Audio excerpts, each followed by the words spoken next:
Allow me to introduce Honorable Kimani Ngunjiri. Mheshimiwa, karibu sana to Radio Generation and welcome back. Asante. Such a pleasure to have you here again. Thank you. Even me, I'd missed you guys. Yeah. Yes, I was saying, well, I just came once and now. And my friend here, I'm saying, we are good friends. You used to remember how the days in Nakuru with this. Ungemwandikia ka SMS umwambie bana bro. Kwani umenisahau? Unajua nilikuwa naambiwa na mama yangu hata kunyamaza is a style. It's a form of communication. Yani uone padile ingine inafikiriaje? So Mheshimiwa, umepata tukiongelea these numbers that we are seeing on the front page of the Star. I don't know if you've had the chance to look at them. I didn't have chance. So I was actually asking City, I'm shocked. I was telling him that in Mombasa we have 641,913 registered voters as far as 2022 is concerned. I expected, because I believe Mombasa County has millions of people and very many adults, to have more voters than 641,000. You know, we have a history in this country of ours. Yeah. We talk too much, but doing something we don't do. Okay. Like now we are talking about IBC, the issue of registration. And many people are saying, oh, Gen Zs, let me tell you, when it will be open like this, they will be queuing because they won't change this country. Those just talking with the mouth, but action is not there. Let me tell you. Yeah. And that's why we have so much problem, because we just talk about issues, but to go to the solution of doing things, we don't do. Let me just ask you. Now, people like now, they're just talking, even politicians abusing each other. Just abusing each other. Just check their rallies. Just targeting the president is targeting the other side. Just abusive language. But the real issue of IBC, which can sort out problem, it has come. Who is talking about? Maybe somebody is just passing, you mentioned something.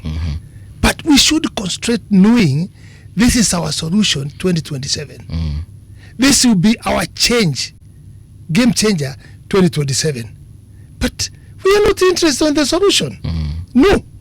If you see many cases, my friend, yes, and I think my mzee here will agree with me, if something happened, we just go direct to the judgment. Direct to the judgment. Yes. But the process, so that we can have an answer, why and what went wrong, so that we reach on the judgment. Ourselves, judgment. Condemning somebody, what's the thing? Judgment. Yes. But how he reached there? Was he sick? What was the problem? What caused that one? They don't follow. And that's why here in the court nowadays, many things, especially when you come to the issue of lands, the court have come with something very important, very simple. They ask, was the process followed? Was the process followed? So after that, now it's when they come to the judgment. But Kenyans, we just put the judgment. And remember, even Jesus was taken to court. Yes. And there was a judgment. You see? Yes. And there was a democracy. After that, he was not guilty of anything. But they still crucified him. But the judge said, you may take Jesus and go and do whatever you want with him. It is just with our constitution showing that the people first in this country. It is the same with the Bible. They were given to go and do with Jesus what they want. Yes. So I agree that we are talking too much. And sometimes we are talking things that are not important, which are very serious. And it's worrying me. Especially our friend called Gachagua. The things he's talking, you get worried. He's my friend. I'm a Kikuyu. He's a Kikuyu. What else? But I know as a elder, that's not the way. What else has he said apart from the usual Murima, tushughulikie Murima, usiguze Murima, and what else has he said that, according to you, perhaps is shocking? Well, I can count, but I cannot finish all of them because it can take me the whole night, all the things. Because when he go in any meeting, he messes very badly. Okay. One, he had said when he was in the middle, there is a hotel of Kalenjin here called Luto, and please never take tea here or take anything here. He said that. He said it publicly or in private? Publicly. My friend, Google. Me, I talk things, I'm old muse. I can't talk things which I can't defend it. That's what he said. And I could not sleep. I wondered. Yep. If he says that because he's in the middle, the hotels of Central, when In you Rift start Valley. in Nakuru or Nairobi, you go up to Kericho, Bometi, Kisumu, Go up to Lodwar. Go up to Lodwar. The hotels of the people is inciting against the other community. Yeah. Their hotels and their business are there. That's one. Okay. Then he said again the issue of the President Kasongo. He is a thief. You know, we need a respect. We can challenge the president. Right. I agree with that. Or anybody, but not to abuse.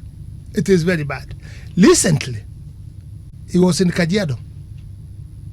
What did he say? He said that Ruto and his son and the PS, colleague, they are stealing the chambers of Masai at night using the torch. It is in the record. Using the torch at night. My friend, is that not incitement? That is not good. Especially for somebody who want to be a leader. We need to talk good things of this country, but not incitement.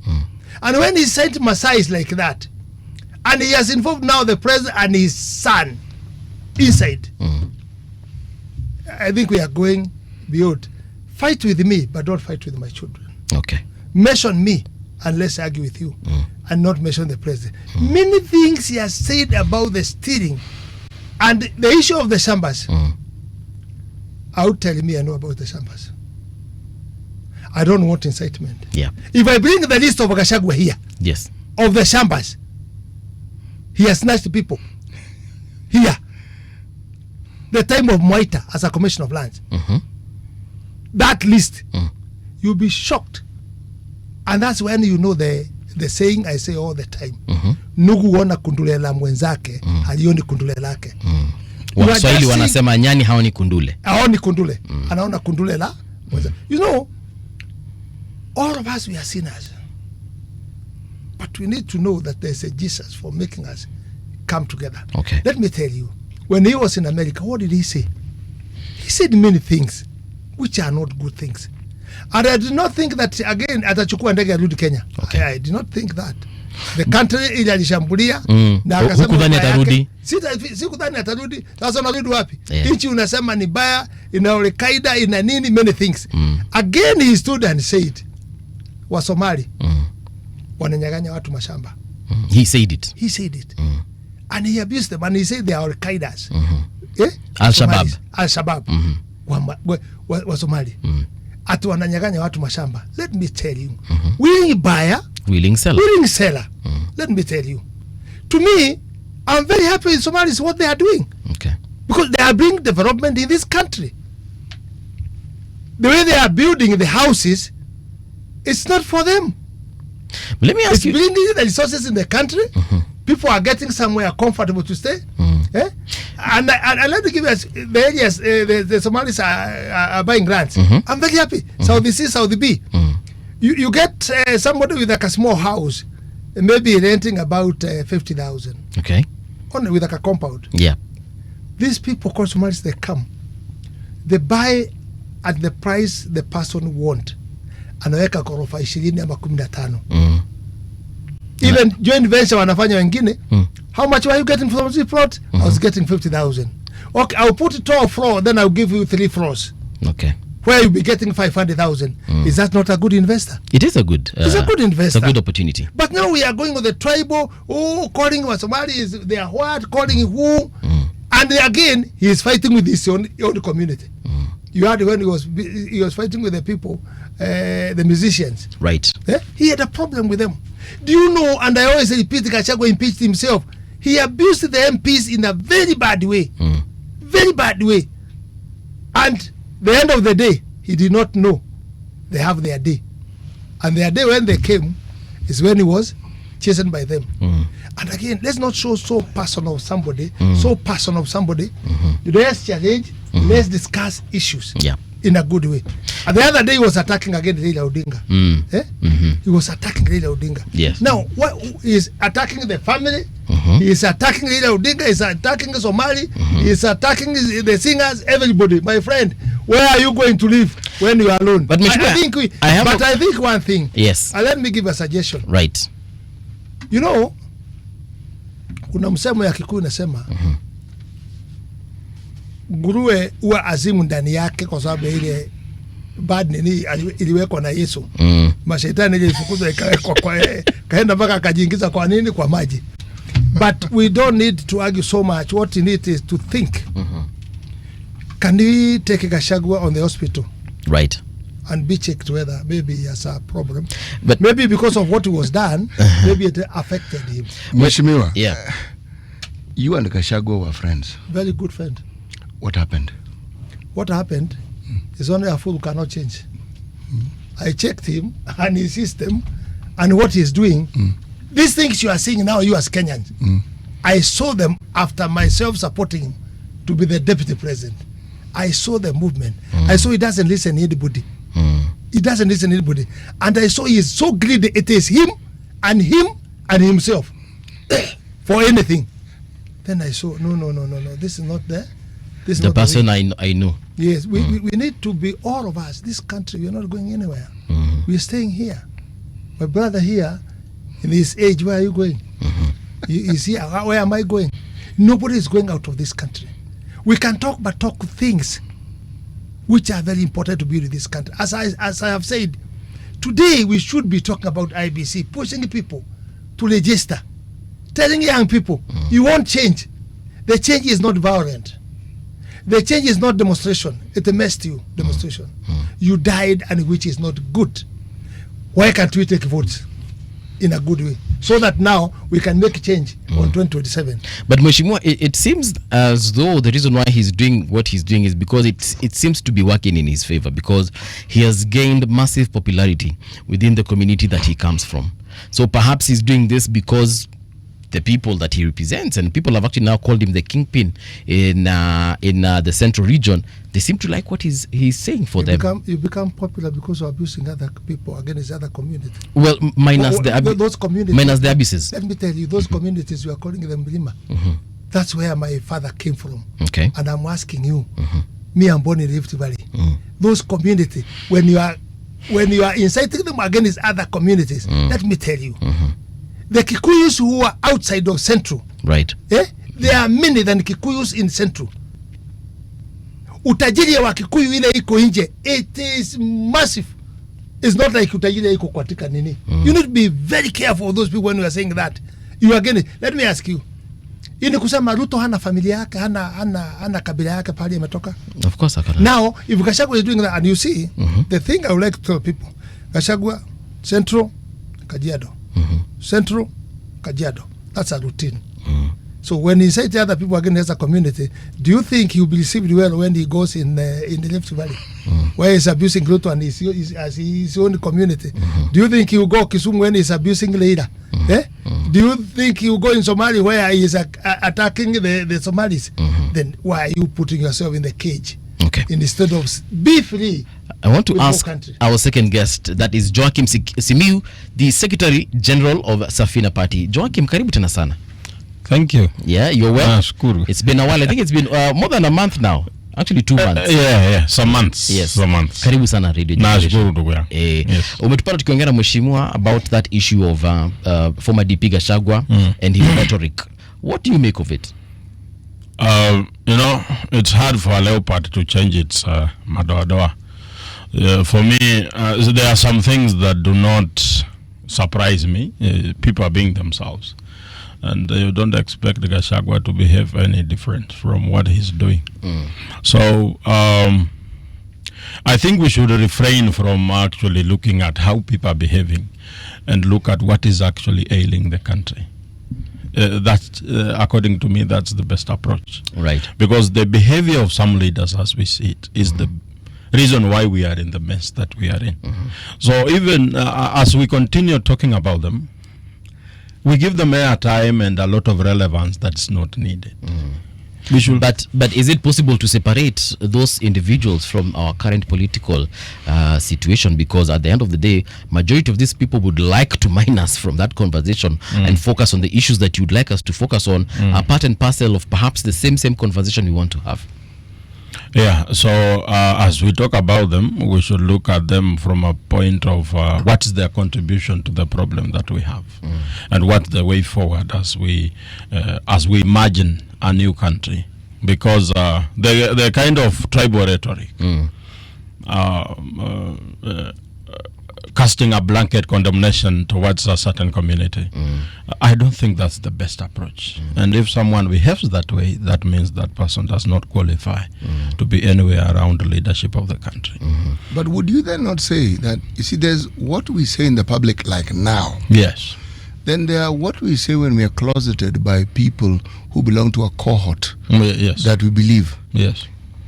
In this country, when we speak a language with a certain group of people, the things we say about other communities when we're in that group are not the things we say in public. Yes. And the things we say when we're closeted often reflects the way we think, really. What we say in the public is for public consumption so that we can appear to be people who are broad-minded, people who have the interest Of the people. of the country as a whole. Yes. That doesn't represent the reality. We tend to think as Kenyans of community first. That's how we tend to think. Now, that, in my opinion, is not a bad thing. Because that community is where your relatives come from, that's where your roots are. It is not a bad thing. Where it becomes a problem is when the statements you make seem to now marginalize other people or puts them at a disadvantage. That is where the problem arises. When you seek to put your cronies ahead of everybody else, it is a problem we've had from Jomo Kenyatta. It is a problem we've had with Moi. It is something that we are constantly fighting, and that is why this new constitution tended to give us a breakthrough by simply saying that even when it comes to elections, even when it comes to representation in the place of work, that balance must be seen. Not spoken of, seen. Remember, the Chief Justice, Emeritus Maraga, actually said that as far as he was concerned, Parliament should have been disbanded. Why? Because they did not meet the two-thirds gender rule. Exactly. You see? Now, that is the reality. From what I have observed about the law anticipates our worst possible motives and actions and mitigates against it. Yes. So, when we talk about individuals, this is my thought. I'm supporting my brother Ngunjiri for a simple reason. It is sometimes good to state the things that somebody says, so that when somebody else does the same thing, okay, we know that this is wrong. There was a time people would even be arrested for what was considered hate speech, and people got arrested. These inflammatory statements that politicians like making actually toned down significantly. Yes. Do you remember the time when Orengo and Junet were arrested? Yes. Other people were arrested. I remember even, who was it? Was it Kaparo or who was it? Even me, I was arrested. Pangani 6. Yes, exactly. This gentleman was arrested. Yes. Now, I remember that. Yes, precisely. Yes. My question, have we actually moved away from those times? We have not. We are only trying to move away. But as it stands, we are still there. And you've mentioned the Constitution. One of the biggest problems, in my own opinion, is that we have not had a leadership that fully believes in the Constitution. We've always had people who benefit from circumventing around the law. That's where the problem is. And at times, I actually tend to blame myself and other Kenyans for the caliber of leaders that we choose. Because such kind of inflammatory statements from the leaders that have once occupied public office by the consent of the people themselves, it tells you the kind of people that we have been. We have only come to a point where we are thinking about how do we come out of this bondage? How do we get a leadership that is a little bit better than what we've been getting? Do we really want a different kind of leadership than the ones from what we've been getting. Do we really want such leaders? Yes. Good. You know something that I don't. What are the things that demonstrate that we want such leaders? When you look at the recent activities, there are some things that are happening that were never even imagined that those things can even happen. When young people organize themselves and do things that even the political class has no blessings for.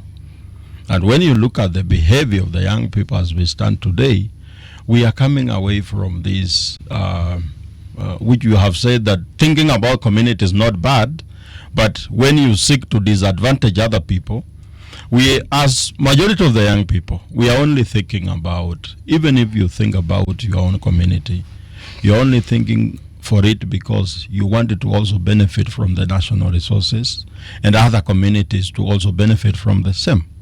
And we have demonstrated this. We are making a lot of noise out there. We are pointing fingers to areas where we think are problems.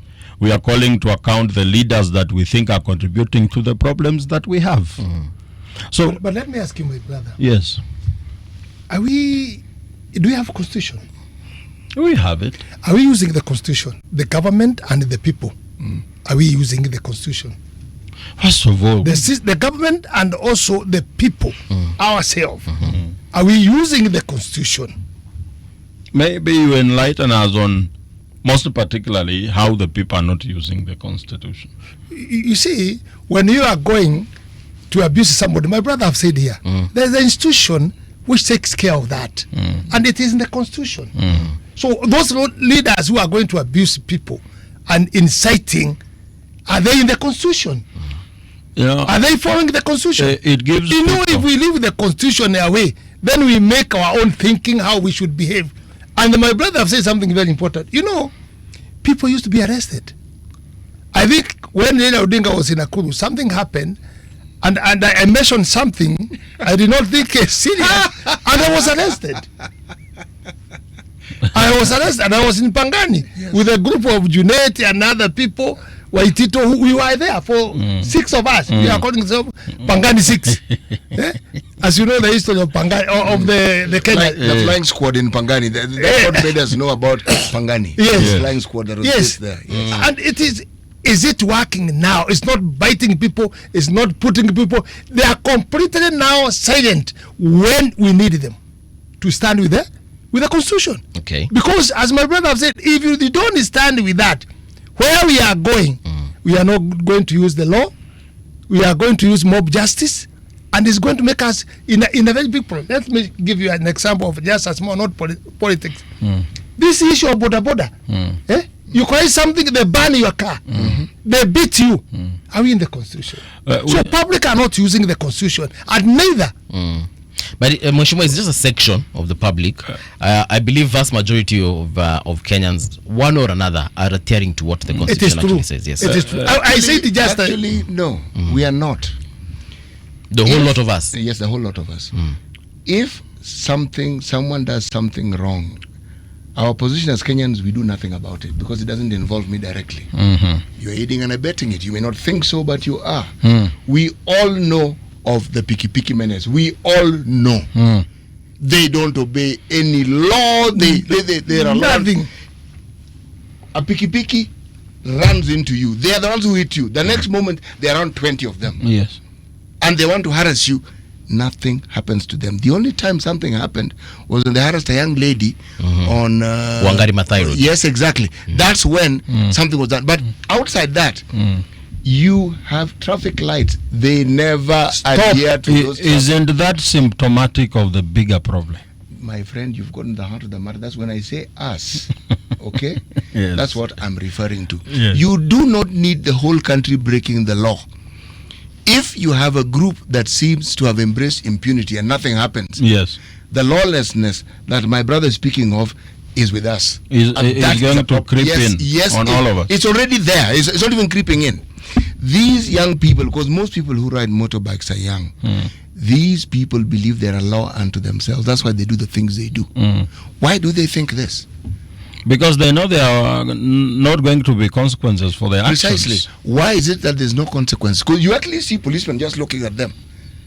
Somebody parks in the middle of the road at a cross section, and there's a policeman just looking, and I'm thinking, this is madness. Even a driver jumps on a pavement and goes the other way. Yes. Because in your mind, you know, if you have 100 shillings in your hand, You'll get away with it. even if the police comes to you, you will get away with it. But there's something, my friends, you are not remembering on that. Yes. And we should go deeper Yes. on the issue of the boda boda. Mm-hmm. The biggest problem is me and you. Why? Mm. These children, we buy them motorbike. We give them. And we tell them 2,000 in the evening. Anything above, It's yours. Keep it. is keep it. The teachers are buying them. The business people are buying these boys. In fact, I would say even 70%, they don't have driving license. Because who ask them? You see people, the traffic asking the passengers, you, me, and Matatu, driving license. They know nothing else. They just come in the window, driving license. Have you ever seen them asking Boda Boda? Where is the nini? Where is your insurance? Where is because, as Mzee said, we are also cause of this problem. Because when I give you my Matatu, when I give you a piki Boda Boda, And a target. and give you a condition, I want 2,000. I'm not employing you. No. There's a contract. I want 2,000 per day. Anything above is yours. So how you Why do you think that boy cannot go right and left without seeing anything? I stopped in Selassie. There were rights, then we stopped. Then this boy came right, left, everywhere. Then the traffic was just near me. And I asked him, my friend, why are you not controlling these boys? Wachana hao nienda azimu. Ukicheza nao watakupiga. That's a traffic. I think it's an issue of survival. Like, you know, we are all built to survive first before you even think of anything else. If you are under a situation where you have to do everything it takes to feed your family and yourself, you're going to do that. In a bad way? Ndugu yangu, You affect me so that you have something to feed your family? I am thinking of the reason why people have to behave like animals. They actually, you're actually insulting animals. Animals are very orderly. Yes. Animals do the things they do with reason. They kill because they need to eat. They kill because they are threatened. Or other than that, they leave you alone. It is us, we animals who are human beings, we are the ones who cause problems. According to his example, you have a motorbike that doesn't belong to you. The owner of the motorbike wants 2,000 shillings at the end of the day. On top of it, you need money that will you need to survive. So you need to make an extra 1,000 or 2,000. When you go the orderly way, there is a very high chance that you are not going to make that money. You risk losing this motorbike, and that is your job. So you do everything in your power to make sure that at the end of the day, you have the money for the boss and something for yourself. That should, it also comes down to everyone's greed, that we want to accumulate everything around us. Once we behave like that, there is nothing that is going to change. The behaviors we are seeing out there, the bitterness in people is informed by how much struggle they need per day to even feed themselves. But my friend, we can change. How are we When going we to discover change? that these boys are doing that because they have to take 2,000 the owner and to have something to feed themselves. Right. We have so much money being wasted. We check those boys who are not the owners, these Vehicles, yeah. Yeah, then we help them. Is We there have their own- intent? Is there a clear intent by the leadership to actually No, provide yeah, that? it is me now who is talking. I'm a leader. Yeah. I'm giving my proposal of what I think, my friend. Yeah. We should check those boys and make sure you don't have a boda. You are doing for somebody. Okay, come as a government. Let's make for you. This piki you can get here. Put Yes. just more deposit, or we put for you a small deposit. If you are able to pay the owner 2,000, come and get this boda yourself and behave and register and take all the the details for him. Give him a piki. If he's paying 2,000 to the owner, tell him you only be paying 500 shillings. But you behave. they will change. It's for us to show them or to make them the structure which can make them change. The other reason why we have this problem is that border has become one of the only areas that absorbs young people from school. That after you graduate from high school, the only thing available for you to do that guarantees that you are going to get something out of it is a border. And sometimes you don't even need to graduate from high school. Yes. You can just drop out, get a border and start riding. That informs why there is an influx of borders. That's why when I see empowerment programs where the government is dishing out border, I'm like, what is happening? Because we already have more than what we need. Sai border, they are the ones that are causing traffic jam. Why don't we think out of the box and try to say what areas can we invest in that can absorb our young people? Okay. What can we do as a leadership of the country that can aid in creating environment in an orderly way, creating employment to the young people, instead of us leaving them alone? When you look at the young people graduating from high school and the positions of employment that are there in the country, you realize that we do not have enough areas to absorb these people. You see, I mentioned the animal behavior. Yes. Let me say, for example, an elephant. Elephants are cool animals. They are not disorderly. But once they feel that they have been threatened, that their environment is being encroached in, they become violent. And that's exactly how even human beings behave. Let me ask you a question. Yes. And this is very important for me. I want to get you where you are. You have said the way the elephant do. But I think you need to put it clearly. When you touch their environment, that's where they react. When they feel threatened. Do you want to tell me breaking the law is you have touched or you have threatened the life of Buddha? No. No. That's not what I mean. We are saying, let's try to make a structure which can help this. Because now we have a song, all of us saying employment. We can create employment in a good way, as we are saying with you and my brother here. We can, when we say all of us, the government must employ. No. Let's talk with the government to show them as leaders. We can put these structures so that we can accommodate youth. But we continue saying youth are being condemned in a bad way without showing the structure. Because, by the way, the border, if there is something moving the economy good of Kenya, let me tell you, it's the border. Why?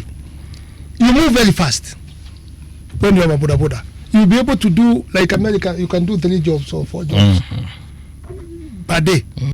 It's like we have come there with the border. Even when you have your vehicle, when you ride on the border, you'll be able to reach this office and this office and this office a short time. Okay. And again, go to the border in the village. These are the best. You know, there's areas where there's no road. And somebody here in the hill, anataka kulisha ng'ombe, anataka kulisha kuku. There's no way chakula kuku itafika wapi? Huko. Itafika na boda. All right. Fertilizer uko juu kabisa pali hakuna gari. Boda itafika. So we are saying they are very important people boda. But we as leaders, let's not just be psychopath, but let's start saying this is wrong. How can it be done?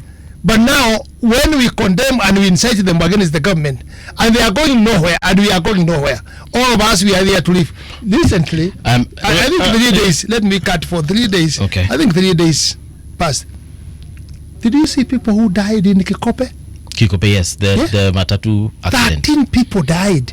Actually 16 now, as of this morning. 16 now. If you go chini kidogo, probably where there's an hospital there, ambulance taking a patient in the hospital had an accident, ikaua mgonjwa, ikaua dereva, ikaua family ule alikuwa anakaa kwa hiyo gari.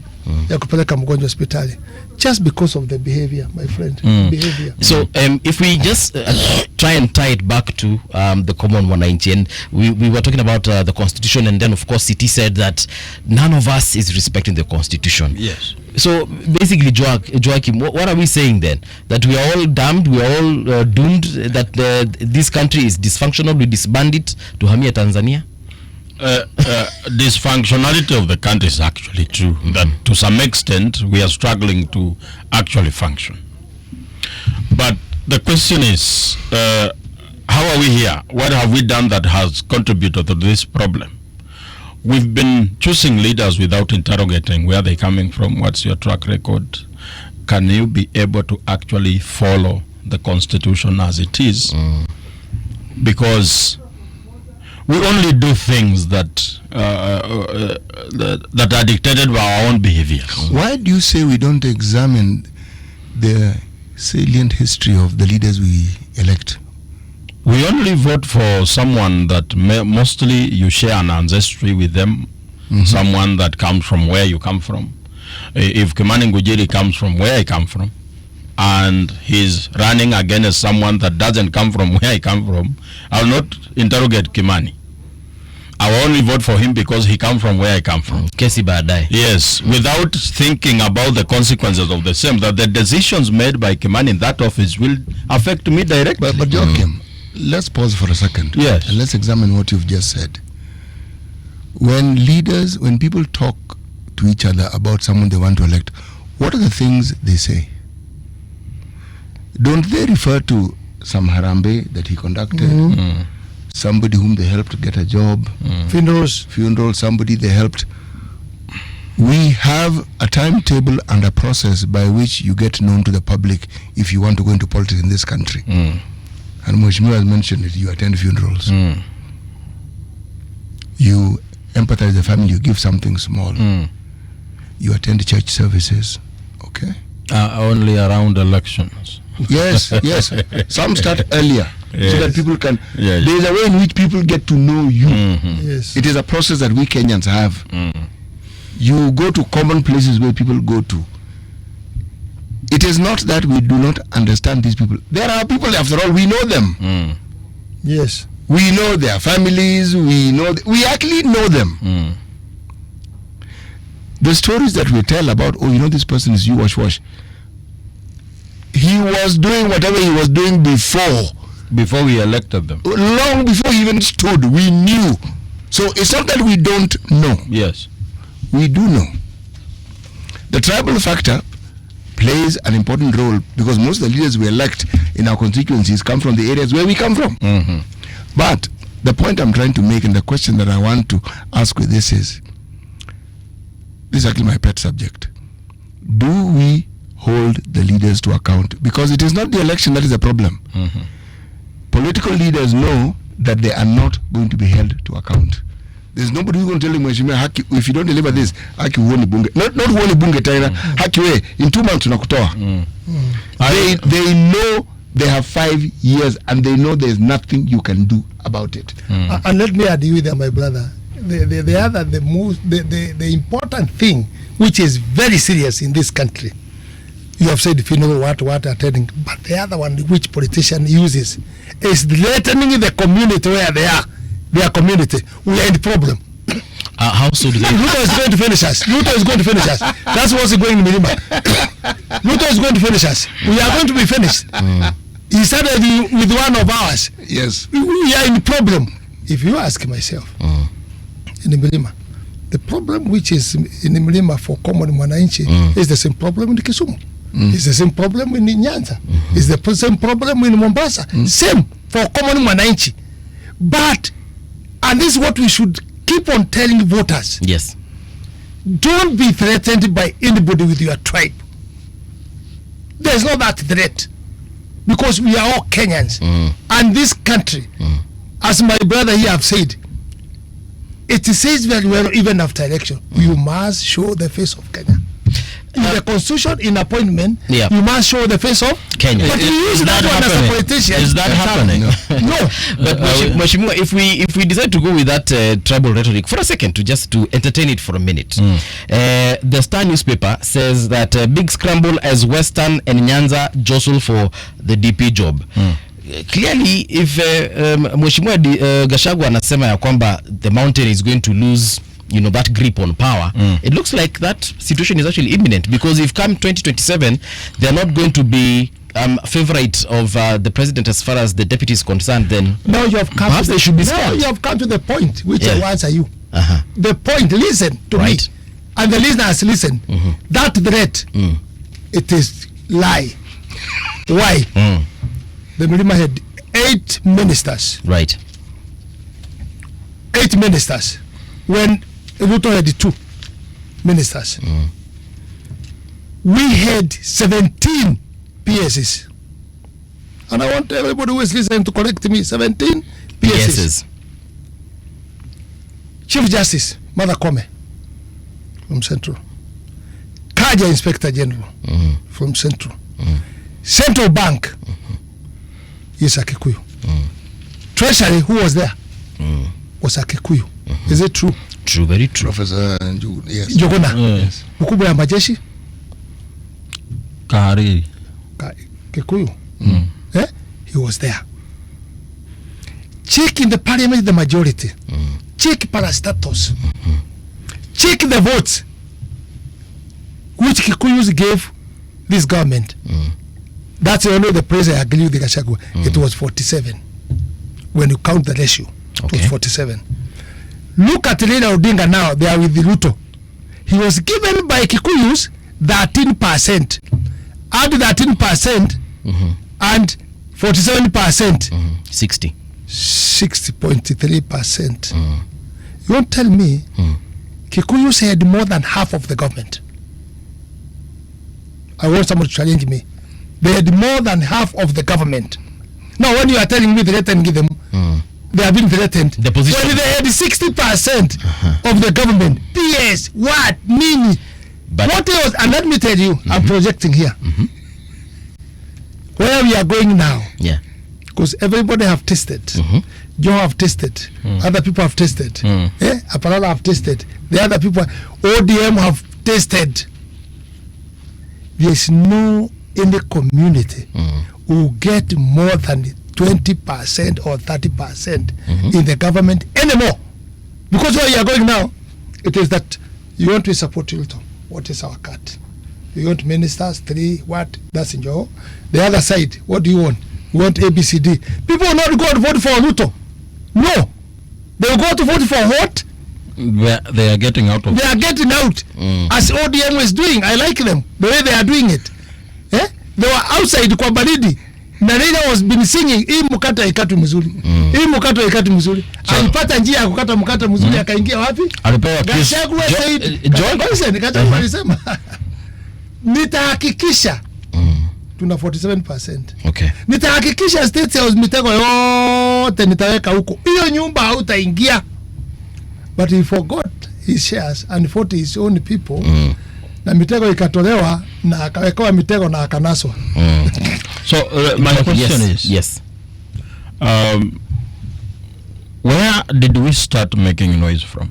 Because from your own analysis, it seems that Mount Kenya have been having a very big cake. Yes. But even before Gachagua was ousted from government, Mount Kenya was making noise. The question is why? Because Tell me why they were making noise. Don't put it in Kulo. Tell me where. Tell me where. before Gachagua was ousted from government, we had a Gen Z revolution. Right. The biggest chunk of it emanated from the mountain. Which means even when Gachagua was in government, and I can tell you that when Gachagua was a deputy president before impeachment, he was one of the very unpopular leaders in this country. His popularity has come out of the sympathy from impeachment. Because there is a way the government has been behaving that not just the leaders, the people at the lower part of the pyramid Yeah. do not feel satisfied. And that has been the noise that the government is not looking at. The government is still looking at things that do not matter to the common person.